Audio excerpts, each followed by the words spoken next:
Untuk kemajuan dan pengembangan video ini, mohon kiranya rekan-rekan Goeser dapat mensubscribe, like, and share. Terima kasih.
Selamat pagi, Assalamualaikum warahmatullahi wabarakatuh.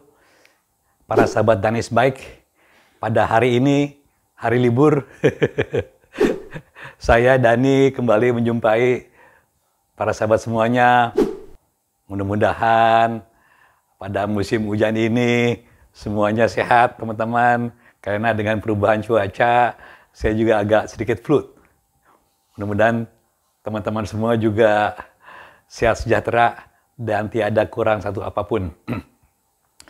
Jadi saya minggu lalu goes dengan teman berdua aja, sahabat saya yang selalu menemani kemana-mana, dan saya juga selalu menemani Sobat Ari Wandi.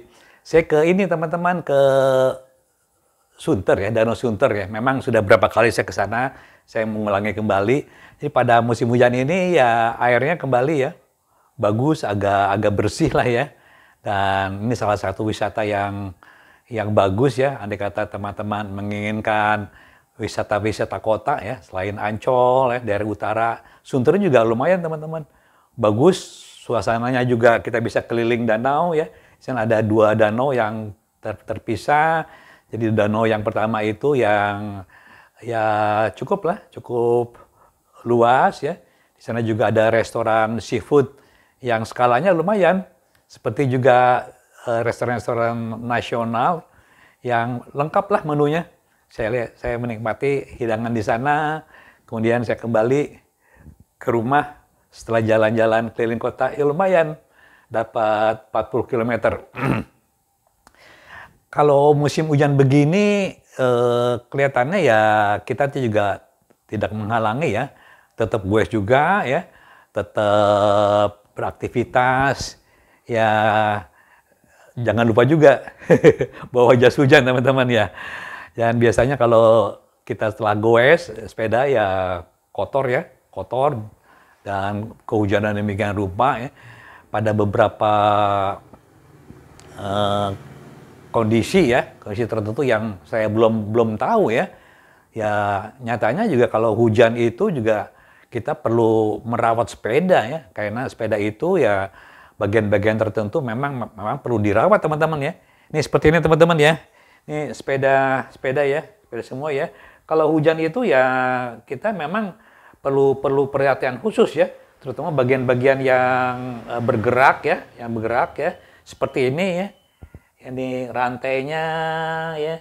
Ini ada chainringnya ya, sprocket ya. Ini semua nih harus dikeringkan ya, paling tidak lapisin sprayer lah ya, di sprayer lah ya, sprayer. Nah itulah, sehingga tidak karatan. Saya menemukan suatu keadaan ya yang memang tidak tahu ya sebelumnya ya. Ya itulah, bagian-bagian tertentu pada saat itu saya tidak langsung mencucinya ya, di besokkan lagi ya, mungkin 2 hari kemudian saya baru mencuci. Tahu-tahu teman-teman ya, bagian-bagian tertentu yang memang rawan ya, seperti ini ya, itu karatan ya, sangat penuh dengan karat ini rantai-rantainya ya udahlah, akhirnya mengetahui gimana caranya menghandling sepeda. Akhirnya sepeda pada saat dicuci, pada saat dirawat kembali atau dicuci ya, sepeda tidak karatan teman-teman, terutama rantainya.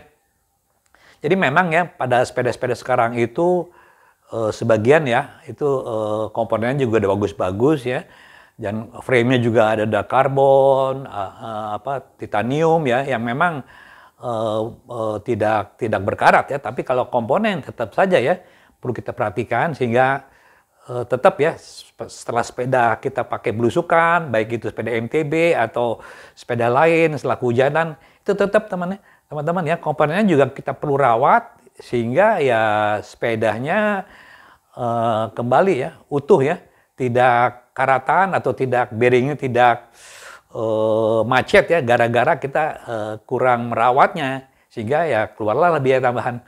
Oke, pada kali ini saya ingin mengajak semuanya, teman-teman pehobi sepeda, pecinta sepeda, untuk merawat sepeda kesayangannya, sehingga sepeda itu bisa lebih awet ya, dan kita siap setiap saat untuk memakai kembali setelah kita mencuci ya, mengeringkan, melumasi, dan semua perawatan lengkap. Sebenarnya proses mencuci ini udah saya sampaikan pada video sebelumnya ya. Ini hanya sekedar mengulang kembali ya. Tetapi khusus bagaimana kita merawat sepeda itu setelah kehujanan atau setelah belusukan. Nah, inilah judulnya teman-teman ya. Judulnya yang saya sampaikan ya. Perawatan sepeda setelah kehujanan dan belusukan nih. Oke. Nah, kita konsentrasinya kepada teknis tertentu ya. Bagaimana caranya itu untuk agar komponen itu bebas karat ya, dan awet gitu. Nah inilah ya, seperti ini. Jadi nanti hanya ada 2 butir aja, bahasanya sederhana ya. Nanti langsung saya tunjukkan ya. Ini tidak ada sesi prakteknya, langsung saya tunjukkan kepada hal-hal yang penting dari kedua penjelasan ini. Yang pertama teman-teman ya, langsung aja ya kita jelaskan mengenai masalah-masalah perawatan sepeda setelah kehujanan ini ya. Yang pertama adalah pilihan perawatannya. Kedua, aspek teknis perawatan. Oke teman-teman, kembali lagi ya. Kita setelah goes itu ya, ini kata memang repot ya. Sepeda misalnya sepeda MTB ini, blok ya, belepetan segala rupa ya. Dan sepeda yang roadnya juga ya, seperti basah demikian rupa. Kita tidak usah khawatir. Sepeda itu bisa kita tidak usah kita langsung kita cuci ya. Kalau sempat ya memang harus dicuci, tapi kalau tidak sempat dicuci ya tidak apa-apa. Tapi ada cara perawatannya teman-teman ya. Oke, ini ada 2 pilihan teman-teman ya. Pilihan perawatan ya, sepeda langsung dicuci ini. Nah ini. Nah ya, jadi ini hal-hal yang harus diperhatikan adalah frame dan komponennya dibersihkan. Ya ini dicuci ya, cuci bersih ya. Dibersihkan ya, dikeringkan ya, ini dikeringkan ya, dan kemudian, nah frame-nya dipoles nih, seperti ini. Jadi gini teman-teman ya, mengenai sepeda langsung dicuci itu, proses cucinya itu udah ada lengkap lah. Nanti saya buatkan hyperlink ya, dari proses cuci itu, saya udah lengkap menjelaskan sedemikian rupa, sehingga silakan aja melihat di sana ya, dan teman-teman juga saya kira udah paham lah cara mencucinya, mengeringkannya, dan ini teman-teman nih, jangan lupa, sepeda itu harus selalu kinclong. Nah, kinclong itu dengan ini nih teman nih. Nih ya, ada kata memang ada bagian-bagian yang kurang mengkilat ya, dan kusam ya, susah diberikan. Ini dengan restoratif ini ya. Jadi ini ada komponnya yang membuat nanti permukaan cat itu yang kusam ya, itu terkikis ya. Tapi kalau yang kondisi normal itu gunakan ini aja nih, yang standar ya. Yang metalik boleh, yang lain boleh ya. Yang standar, yang tanpa restoratif. Kalau ini mengandung kompon ya sedikit inilah ya, mengikis ya permukaan cat sedikit ya, supaya ya bagian-bagian yang kotor atau yang luka itu ya itu bisa diperbaiki dengan ini. Tapi umumnya digunakannya ini lah. Nah itulah ya. Jadi setelah kering itu sepeda itu di poles nih seperti ini. Nah kedua adalah proses pelumasan ya, pelumasan komponen drivetrain ya, penyetelan FD, RD, dan pengetesan kelancaran pemindaian gigi. Nah ini pelumasan komponen drivetrain itu menyeluruh teman-teman ya. Nah ini, jadi kita harus melumasi semuanya ya, semua bagian ini ya. Jadi mulai rantainya ya, terus kaset atau sproketnya, kemudian kita beralih kepada ininya ya, harus ini kepada ini. Nah ini ya RD-nya ya, kita bersihkan ini semuanya ya. Nah, kemudian ini nih FD-nya, kemudian chainring-nya ini, chainring-nya juga nih kita bersihkan ya. Kemudian kita semprot teman-teman ini ya. Nih ya. Pelumasan kemarin ya. Ini kita semprot ya pelumasan ini dengan ini. Nih, dengan chain loop oil. Semprot semuanya ya. Ini tidak saya praktekkan teman-teman ya. Karena prakteknya udah sering saya sampaikan ya. Jadi semua bagian-bagian ini ya, ini kita semprot ini. Nih, semprot ya. Semprot ya dengan chain loop oil ya. Sehingga ini terlumasi lah ya. Lumasi semuanya ya. Kemudian di sini kita penyetelan. Nah, penyetelan FD, RD. Ini juga udah sering lah ya. Ini proses penyetelan ini banyak yang dilakukan juga oleh teman-teman ya. Ini video saya juga ada. Nah, kemudian jangan lupa ini pengetesan kelancaran pemindahan gigi. Jadi setelah kita lakukan proses penyetelan ya, kita lakukan teman-teman ya. Ini ya proses pengetesan ya. Pengetesan pemindahan gigi apakah lancar, apakah tidak ya. Ini kita putar dan kita pindah-pindahkan ini ya. Demikian rupa. Sehingga kita pada saat sepeda telah dibersihkan itu, ya komponennya juga memang dilumasi, disetel, dan setelah dites lancar. Jadi pada saat kita goes pertama ya memang telah siap untuk digunakan gitu loh. Kadang-kadang saya sendiri sekali dua kali saya kadang teledor gitu ya. Rupanya ada bagian tertentu yang masih agak macet teman-teman ya. Setelah saya lumasi tetap aja komponen-komponen ini kadang-kadang ya ini ada yang macet gitu loh, sehingga ya belum saya lakukan pengetesan, sehingga ya saya agak repot lah ya di jalan untuk bukan memperbaiki rantainya yang mata rantai ini macet gitu loh. Nah, itulah memang harus dilakukan pengetesan seperti ini nih ya, pengetesan pemindahan gigi nih. Nah, untuk kondisi yang kedua ini ya, sepeda itu ya tidak langsung dicuci ini. Nah ini, jadi tidak langsung dicuci ya, dicucinya itu beberapa hari kemudian atau besoknya lah ya. Jadi sepeda ini teman-teman ya, terutama yang ini ya, yang MTB yang berbelepotan ini ya, itu boleh aja ya, tidak usah langsung dicuci ya, tapi ada syaratnya ini syaratnya nih ya, nih. Jadi komponen drivetrain-nya ini chainring-nya semuanya lah ya, drivetrain, chainring, sprocket, ya, rantainya ini ya, FD dan RD, nah disemprot WD-40. Nah ini setelah sepeda dipakai ya, ini. Tapi sebelumnya teman-teman ya, sebelum ini disemprot dengan WD ya, dengan WD, ini sebaiknya sepeda tidak ada salahnya dikeringkan dulu ya, dengan lap dikeringkan ya, dan sepeda ini ya kita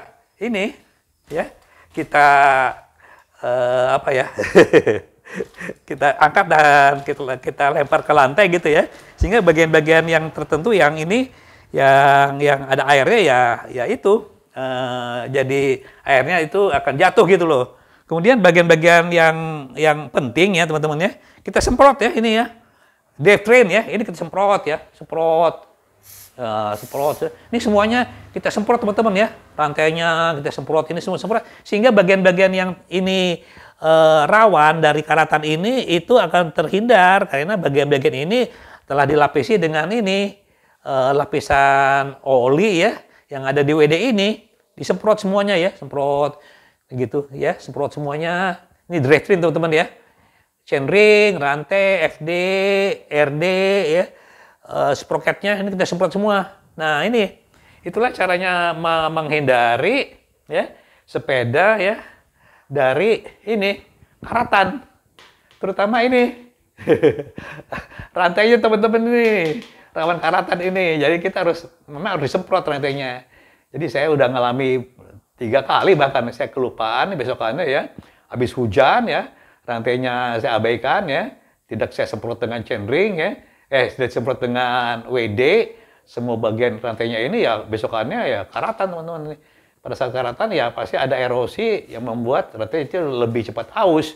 Nah jadi hari berikutnya dilanjutkan ini ya dengan ini proses pencucian biasa ini, dilanjutkan dengan tahap satu ini ya untuk dicuci ini, bersihkan. Nah ini semuanya ya. Ini semuanya dilakukan yang tadi ya. Jadi proses pertama, yang kedua tidak langsung cuci ini, itu dengan menyemprot bagian komponen drivetrain ini ya seluruhnya untuk menghindari karatan. Dan kita udah rasa aman lah ya, karena ini komponen bergerak. Dan kemudian setelah waktunya dicuci ya udah kita laksanakan tahapan seperti ini. Oke teman-teman, nih ada yang kelupaan ya. Nanti juga di sini ada, tapi saya hanya mengingatkan aja ya, pada saat kita sepeda berhenti ya dan sepeda rumah ya, sebelum disemprot dengan WD ya, ini ya kita tidak ada salahnya teman-teman ya, setiap kita kehujanan atau dicuci sepeda ini, terus terang teman-teman ya, ini harus diberdirikan posisi tegak seperti ini. Nih ya aneh juga ya, untuk apa gunanya? Jadi bagian-bagian yang di sini ya, yang terutama bottom bracket ini sini ya, itu tidak masukkan air, karena air sering masuk dari sini. Jadi air akan mengalir ke sini ada lubang dan keluar. Jadi kita beginikan ya. Nah, nanti di sini air yang terperangkap di bottom bracket cell ini itu akan keluar ke sini. Nah, dia lebih aman lah gitu. Nah, baru kita semprot dengan ini, dengan WD komponen itu, komponen drivetrain-nya. Seperti itu. Demikian juga sama aja ya untuk yang MTB juga sama aja ya, kita dirikan sehingga air dari bottom bracket cell ini keluar ke sini. Ini justru penting teman-teman ya. Oke, ini udah selesai pilihannya seperti ini. Ini udah selesai ya. Ini udah selesai ya. Nah, apa-apa yang harus diperhatikan dalam perawatan ini? Jadi aspek teknis perawatan. Nah inilah. Yang ini ada 5 bahasan ya. Pertama, setelah kehujanan atau sepeda dicuci. Nah, jadi setiap kehujanan atau sepeda dicuci ini, sepeda didirikan tegak dengan roda depan di atas. Gunanya untuk mengeluarkan air di bottom bracket cell. Nah, ini tadi udah saya peragakan ya. Udah ya tadi ya. Jadi setiap kehujanan ya, atau dalam perjalanan kehujanan kita berhenti ya, biasanya touring ya, itu tiap kehujanan itu kita harus didirikan sepedanya ini, atau sepeda dicuci ya.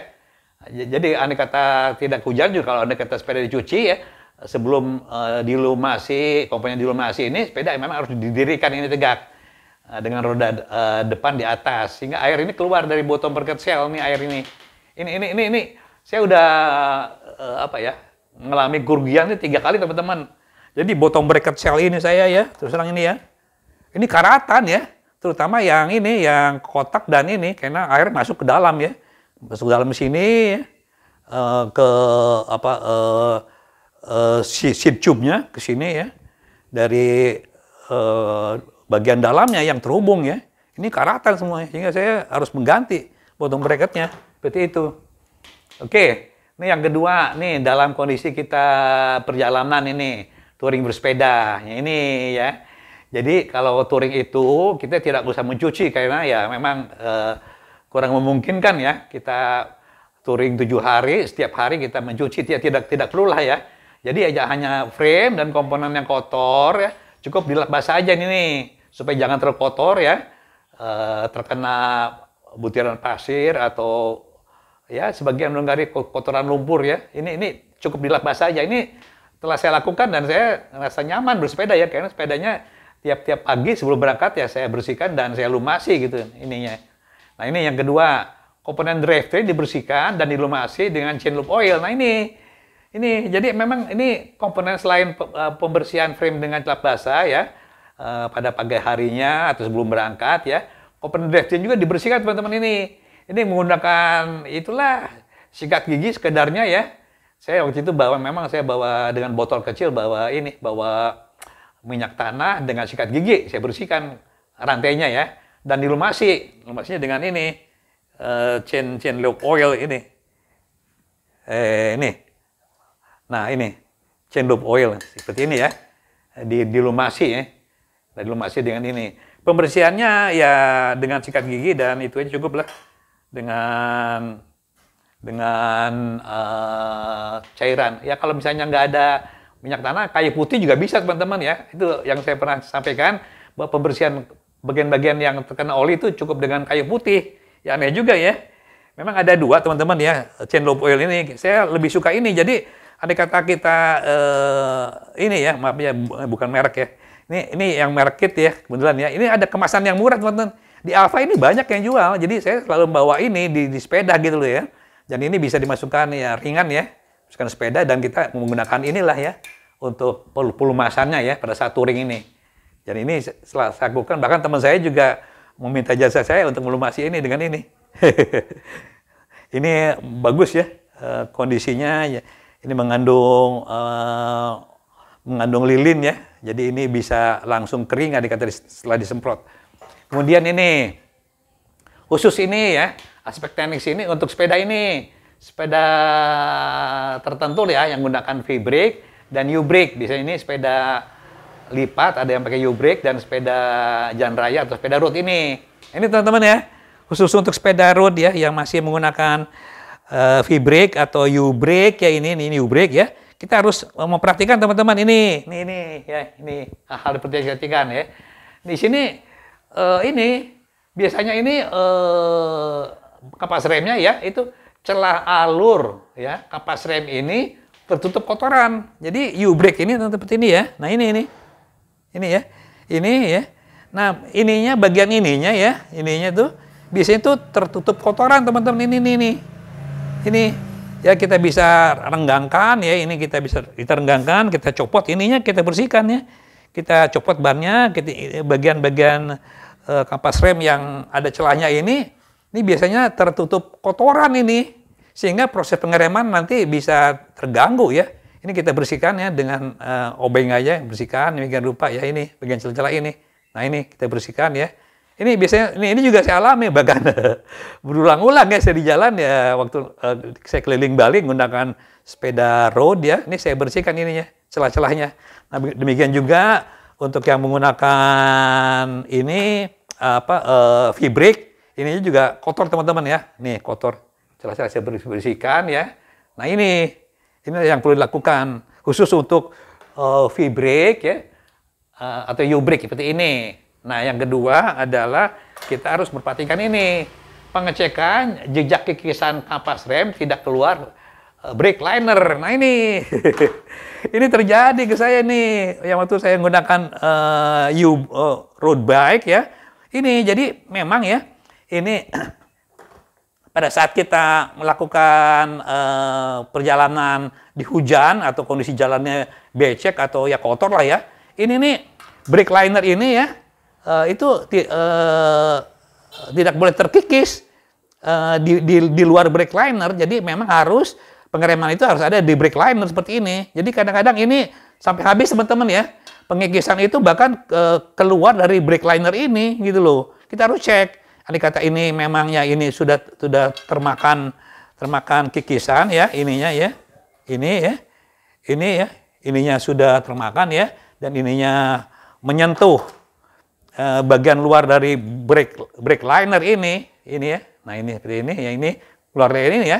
Ini harus diratakan kembali ini ya dengan amplas teman-teman. Saya juga andai touring bawa amplas teman-teman ya. Maksudnya di toolkit saya itu ada amplas. Jadi untuk mengikis ini brake liner ini sehingga ini tetap posisinya keluar dari black liner ini. Kadang-kadang ini habis teman-teman ini ya. Habis ya. Ini on position, ini udah terlalu lebar ya. Sini bagian tertutup ini akhirnya mengikis di luar black liner ini ya. Itu akan sepeda akan kelihatan jelek teman-teman ya. Oke, jadi memang harus diperhatikan dan kita harus dikata ini memang tidak tepat ini ya, ininya. Ini memang harus disetel kembali ya. Ini seperti ini. Nah, itulah untuk U-brake dan V-brake sama aja ya. Kita harus dilihat kondisinya bahwa kapas rem itu ya, harus kerja di ini maaf ini. Nah, ini kapas rem itu harus kerja ya dalam brake linernya, tidak boleh keluarnya nih. Kita bisa menyetel kembali lah dan meratakan ya permukaan kapas rem ini, baik untuk V-brake ataupun untuk U-brake. Andai kata ini sudah terkikis. Oke teman-teman, yang selanjutnya adalah mencegah bottom bracket cell kemasukan air. Nah ini, jadi bottom bracket ini terus teman-teman ini ya, ini saya udah berulang-ulang lah menyampaikan. Ini kemasukan air teman-teman ya. Nih sininya ya, posisinya di sini teman-teman nih. Nih, masukkan air ya. Air itu ya bisa dari samping sini atau kebanyakan dari atas sini ya. Bahkan juga dari sini nih. Ini masuk ke sini, ke sini ya. Dia turun ke sini nih. Banyak sih dari sini teman-teman ini. Dia turun ke sini. Tuh. Sehingga ini bottom bracket second kemasukan air dan ABB-nya airnya karatan. Sama ini juga dengan ini. Dari masuk sini, dia turun ke bawah, dia karatan di sini. Oke, nah inilah kondisinya ya. Nah, gimana cara pencegahan ini? Nah, kita menggunakan seal O-ring sebagai penyekat seat post. Nah ini, saya ngakalin teman-teman ya. Saya akhirnya membeli ini, banyak yang jual ini ya. Ini ada karet O-ring ya, ini. Ini lentur sekali. Ini ada dua ukuran ya. Ini ya, nih. Ini cukup dua ukuran aja nih, karet O-ring ya. Untuk menyekat teman-teman ini. Nih, contohnya ini nih. Ini udah saya pasang ya. Ini O-ringnya nih, O-ring. Nah, ini O-ring ya. Nah, ya. Ini untuk menyekat, sehingga air tidak masuk ke celah-celah ini. Walaupun ini udah disekat, tetap aja airnya bisa masuk teman-teman ya. Ngerembes ke sini, jadi harus disekat dengan O-ring ini. Oke, begitu juga, ini ada dua ukuran ya. Begitu juga yang ini. Ini udah saya pasang O-ring, seal O-ring ya. Oke, di atasnya ini. Nah ini, kita untuk seat post teman-teman ya. Seat post yang kecil, yang standar kecil ini ya. Nih ya. Nih. Nah, jadi kita menggunakan seal O-ring untuk penyekat seat post. Ini seat post ya. Nah, ukuran seal O-ring ini, yang kecil ini ukuran ini ya. Yang kecil ini 3,5 kali 25 kali 32 mm. Ini di penjual online nih banyak teman-teman ya. Seal O-ring aja nih. Saya juga ini beli dari distributornya lengkap ini dari Surabaya ya. Nah ini untuk si seat post ya, ukuran diameter 27,2 nih. Dan yang lebih besar sedikit. Jadi ini antara ini ya. Seal ini di tengah-tengah sini teman-teman ya. Di tengah-tengah antara ini dan ini ya. Nah ini di tengah-tengah ya. Ini ke sini ya. Nah ini ke sini teman-teman ukurannya. Nah gitulah kurang lebih ya adanya. Jadi antara O-ring yang kecil ini ya, yang ukuran ini ya, bisa ya 27,5 dan di atasnya ya lebih tinggi, artinya itu lebih besar daripada ini ukurannya. Kemudian ini, nah ini untuk O-ring yang selanjutnya yang lebih besar ini ya, ini biasanya nggak lebih dari inilah, kurang lebih 31,8 ini ya. Nah ukurannya ini, O-ringnya ini 4 kali 28 ya kali 36. Ini diameter, ini ketebalan ya 4, 28 itu diameter dalam, 36 itu diameter luar. Nah ini untuk seat post 1,8 dan lebih kecil ini. Jadi ini terbagi dua antara ini dan ini tengahnya teman-teman ya. Ini untuk yang lebih besar ini ya, dan ini yang untuk yang lebih kecil ini. Jadi ini bisa menggunakan secara fleksibel teman-teman ya. Ini lebih fleksibel ya untuk bisa menggunakan ini seperti ini. Oke, jadi inilah ya Standarnya kita hanya butuh 2 aja dengan ukuran ini.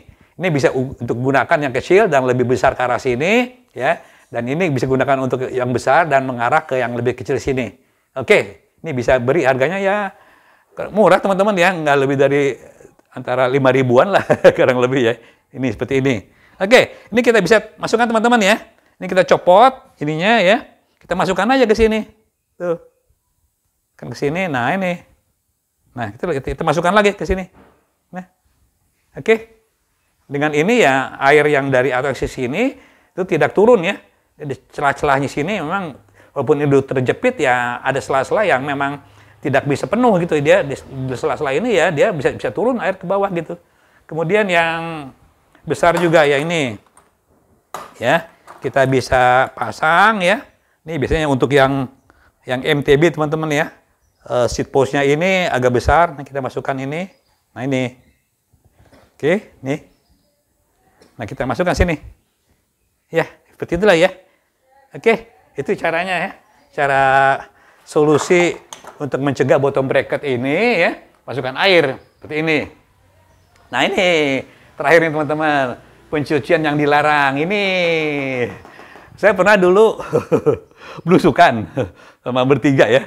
Sama saya ada Om Bitong mau Om Ariwandi ya. Belusukan mereka itu ya kotor sekali sepedanya ya. Mereka akhirnya ke tempat pencucian motor ya. Mereka akhirnya mencuci lah. Saya nggak mau teman-teman. Saya udah pengalaman ya menggunakan tekanan air dengan tekanan tinggi itu bahaya teman-teman ya. Air itu bisa masuk ke sela-sela kan tekanan tinggi ya. Ke sela-sela ini headset ya, ke sela-sela bottom bracket, ke sela-sela hub ya. Semuanya ya. Komponen itu nanti ada yang berinya. Nah, ini apalagi ke sini nih. Ke sela-sela di sini ada ratchet ya, ada mekanisme ratchet di sini masuk ke dalam bearing dari ini, dari sprocket ini sini ke semua ya, itu bisa saya udah ngalami, akhirnya saya nggak mencegah, saya nggak mau dibersihin dengan tekanan tinggi ya dari pencuci motor, saya akhirnya ya saya bersihkan sekedarnya aja, saya sendiri saya mendiri ya, pakai lap aja, bersihkan sekedarnya aja. Nah itulah yang saya tegaskan bahwa sepeda itu jangan dicuci, bukannya di itu ya, saya nggak katakan bahwa ini di tempat pencucian motor atau mobil. Walaupun kita memiliki sendiri pun ya, sprayer gun itu ya jangan digunakan untuk pencucian sepeda teman-teman ya. Cukup pakai tekanan air biasa aja. Air meluncur tekanan biasa aja ya, dan kita mencucinya karena tekanan itu akan membuat komponen-komponen ya, semua komponen sepeda itu ya masukkan air nih, masukkan air ya. Air dapat masuk ke celah komponen yang ada bushing, ya mekanisme gerak lainnya dan bearing ya. Seperti itulah keadaannya ya. Oke teman-teman, nih saya kira ini saya ngulang-ngulang aja, saya kira tepat sekali penyampaian ini karena sekarang musim hujan ya, dan saya kira teman-teman akan memperhatikan lah ya sepedanya agar tetap ya kita memiliki sepeda itu selainnya bertahan lama, dan jangan sampai penggantian komponen itu terjadi karena karatan atau mengalami suatu kondisi yang macet ya karena kemasukan air, dan bukan karena kehausan, itu kita akan rugi sekali. Jadi saya menghimbau supaya telaten ya dalam merawat sepeda, mencucinya ya, gimana metodenya seperti ini ya, setelah kita belusukan atau kehujanan ya, kita harus merawat demikian rupa sehingga sepeda kita itu selain tetap terpelihara dan kita irit biaya teman-teman. Mengganti komponen itu akan mahal dibandingkan dengan hanya perhatian sedikit dengan cara merawat seperti ini. Oke, dari Nice Bike saya ucapkan terima kasih banyak. Mudah-mudahan ini berkenan kepada semuanya. Assalamualaikum warahmatullahi wabarakatuh.